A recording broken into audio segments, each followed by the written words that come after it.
आई है। अयोध्या के राजा आप बनने वाले हैं? नहीं गुरुवर, नहीं।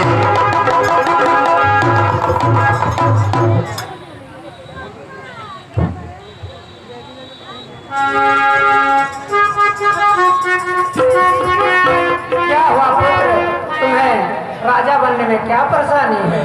गुरुदेव, जिस जिस घर में बड़ा भाई हो उस घर में छोटे का कर्तव्य नहीं होता कि वो बड़े भाई के रहते जग में राज करे। ये तुम्हारा उत्तम विचार है पुत्र। गुरुदेव, कोई उपाय बताओ कि हम बड़े भैया को कैसे रहें। पुत्र भरत, कहिए गुरुदेव। तुम्हारे भैया को मनाने के लिए तुम्हारे साथ हमें भी चलना होगा। चलिए गुरुदेव। तो ठीक है, अति शीघ्र चलो।